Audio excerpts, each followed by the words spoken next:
You're listening to Seasons of Bling.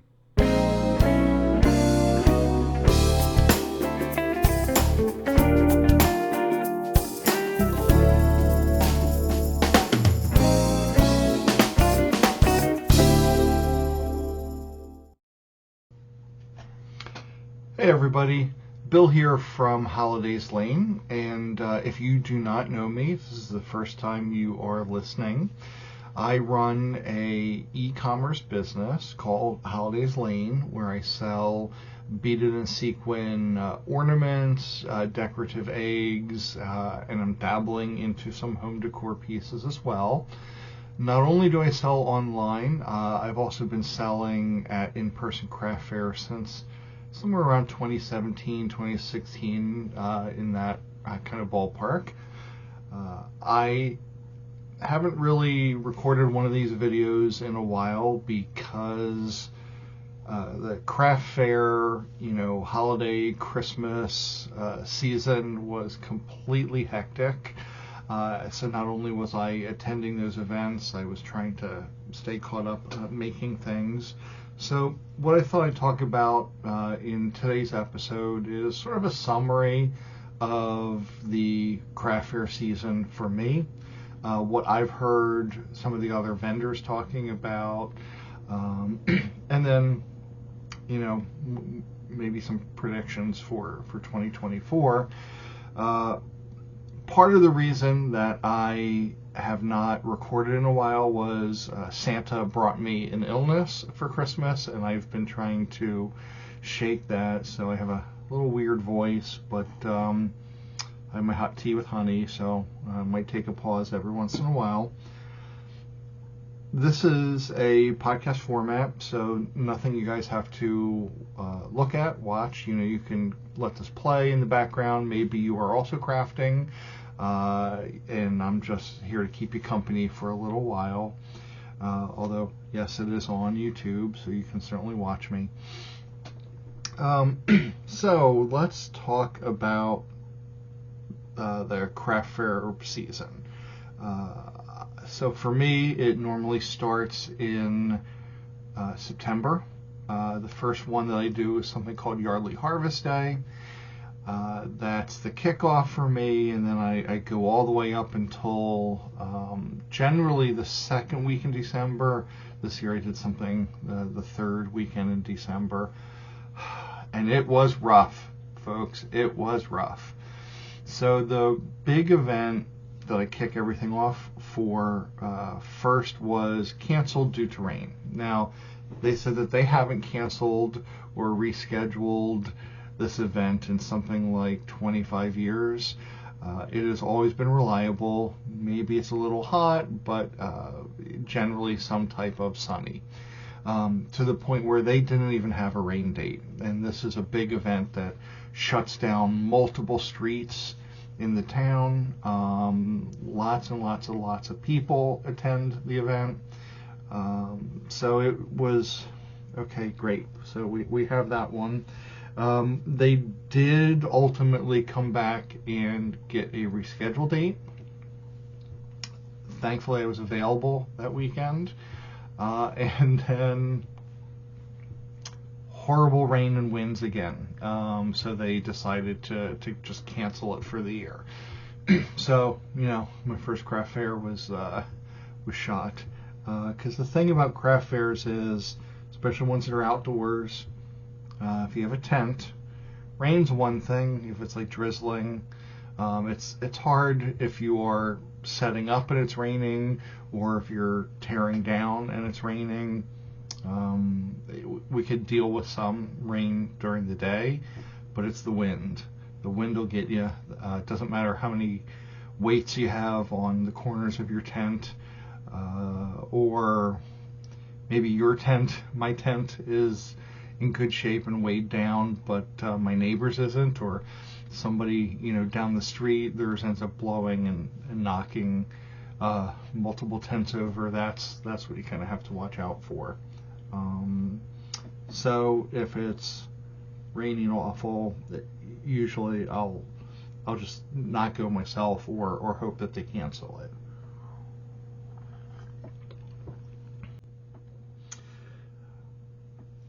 subsequent events after that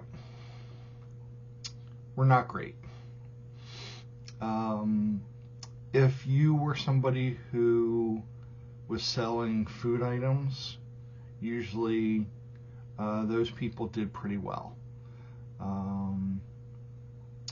So a lot of people that bring in, baked goods or dog treats, even, they did about the same as a normal selling season.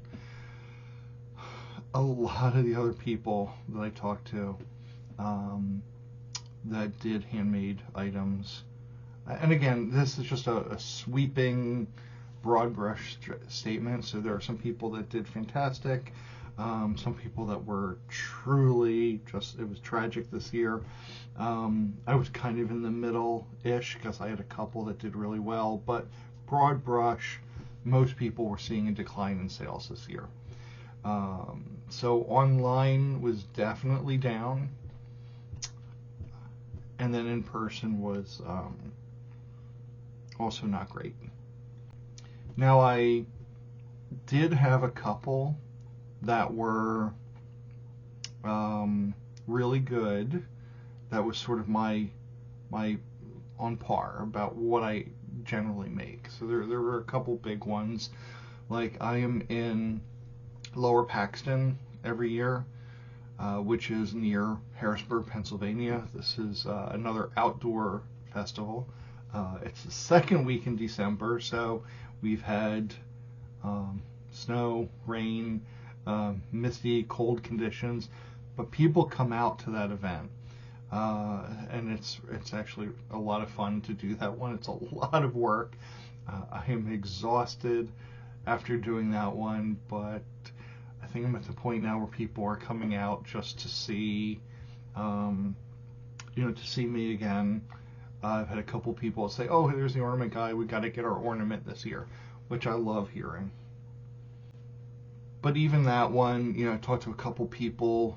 There was a bakery next door to me that had a double tent, and they came in with 2 big truckloads of baked goods, huge table display, and it was just stacked with all sorts of tasty things. And I looked over at the end of the day, and their table was basically empty. They had very little left, so they did great. People on the other side of me, and like I said, I did okay, not as good as usual, but about on par. But yeah, it was a rough year this year.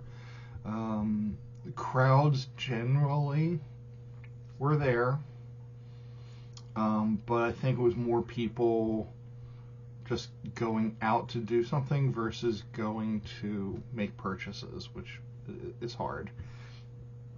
So I don't know if anybody out there also does craft fairs. I'd be certainly curious to hear how did your year go. So also, I did try a couple new events this year that I had not been at before, and it's really hard to pick or know whether a craft fair is going to do particularly well for you each year until you really go and vend and see how they were. One of them was outdoors in a very what I would call public location, along a busy road, and there was almost nobody shopping there. It was absolute crickets. I don't think I sold anything at that event. Actually, now that I'm remembering it was really bad. Thankfully, it was not an expensive craft fair for me to join and sell at. But still, I mean, it's the time suck, really, that is the bad part for those things. If an event's at, let's say, 10 a.m.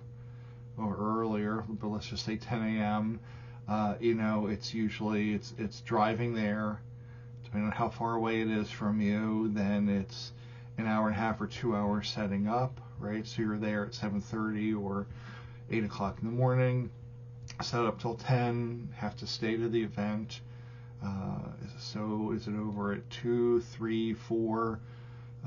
It usually takes about an hour to tear it down and then drive home. So it's a long day to do those events, and to be sitting there with no one around, it's really rough.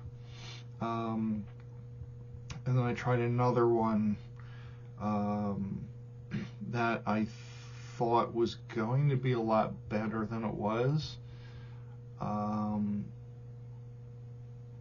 Not happy about the initial setup because they didn't really share that in order to get into the building there were steps to get in, and that was incredibly difficult for me.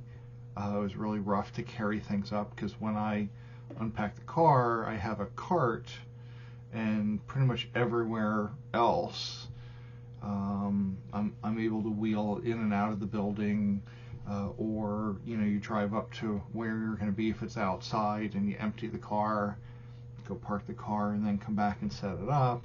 This one we had to drive around back and bring everything into the building. And I mean, I'm a bigger guy.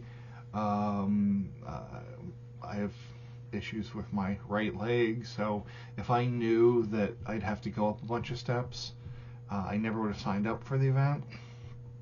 And then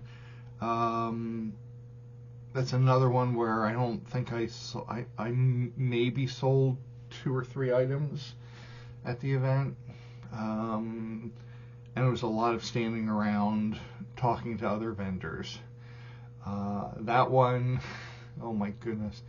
So the people next to me were face painters, but they were using an airbrush, and it was indoors. And I was having a real tough time. I was getting nauseous by the end of the day with them spraying. Now, I don't know if it's, I don't know if the paint technically is supposed to have a smell. I don't know, but it was affecting me. So I was, not feeling well by the end of the day with almost no sales, and then trying to get out was also a bit of a challenge. So those are 2 events that are crossed off my list for future returning to, and one of them, regardless of where they try to hold an event again, I'm not going to ever go back to them. Generally, though, I say that you get a 3-year run to really know if an event is right for you. Because like this year, a lot of these events that I've been doing for a couple of years, if this were the only time I was going there and I was only doing a 1-year review, I probably wouldn't go back to them. But I know that in the past I've done really well at them. So you have to give it a couple times. There are exceptions, to poor planning and things like that. And I don't know, I guess just with experience over time, you kind of know when something isn't well run, and you don't want to bother going back to that again. So those are a couple of them. Spring ahead, usually not too optimistic, because the majority of what I sell is Christmas. So even though I have Valentine's Day, patriotic, Pride ornaments, things like that, and the Easter eggs, they're a smaller portion of my business. And then on top of that, Easter is super early this year. Yay! So Easter is March 31st. So normally it's somewhere in April. The later the better. So there's not a ton of craft fairs that for me will work out, where it is before Easter, and somewhere where people are not getting their credit card bills for Christmas. They might actually want to buy something. I do have one spring event that I am looking forward to. It's listed on the website, holidayslane.com/events. So it's a new place for me, so I'm excited to find out if it works. And we'll kind of go from there. But right now, I only have the one event, and I don't think I'm going to be looking for anything else in the spring. And then for the fall, that is partially planned out. There are some that I've already applied for and been accepted to, so they're listed. They're things that have been kind of staples for me. Some of the other application periods are going to open up over the next couple months. I think July might be the last ones for the holiday craft fair season that I apply for. With those two that I am not going to attend again, I might try and find a new location for those weekends. I don't know. It's so much work to attend these events, and making everything for me just takes a lot of time. So now that I'm selling on my website in addition to on Etsy, it's a little more to manage, and I want to get some more products out there. So I don't know, I might slow down a little bit on the craft fairs, maybe prune one or two of them over the next couple of years, and reduce the amount that I do overall, and just keep the big heavy hitters, and then focus more on the online sales. I don't know. We'll see how the year goes. We'll see if people are buying this season, whether we want to admit it or not. The fact that it's an election year is another wrench in in sales, because elections in November, and people get nervous ahead of those elections and tend to not spend as much money until after the election is over, and then things kind of go back to normal. So there will be a lot of craft fairs that I'll do that is before election day. So that's just something to keep in mind, both online and at the craft fairs. But we'll see how the year goes. So I don't know. I guess we'll say 3 stars out of 5 for the 2023 craft season. 2.5. 2.5. Yeah, 2.5. Anyway, so thank you for listening. Like I said, I'd love to hear, did you do great this year? Was it mediocre? Or are you just completely not interested in craft fairs? And make sure to like and subscribe to the channel. I hope to be doing these a little more regularly, at least until craft fair season next year. And thanks for listening, and I'll see you all around. Bye. Head on over to holidayslane.com. That's holidays with an S, where every day is a holiday.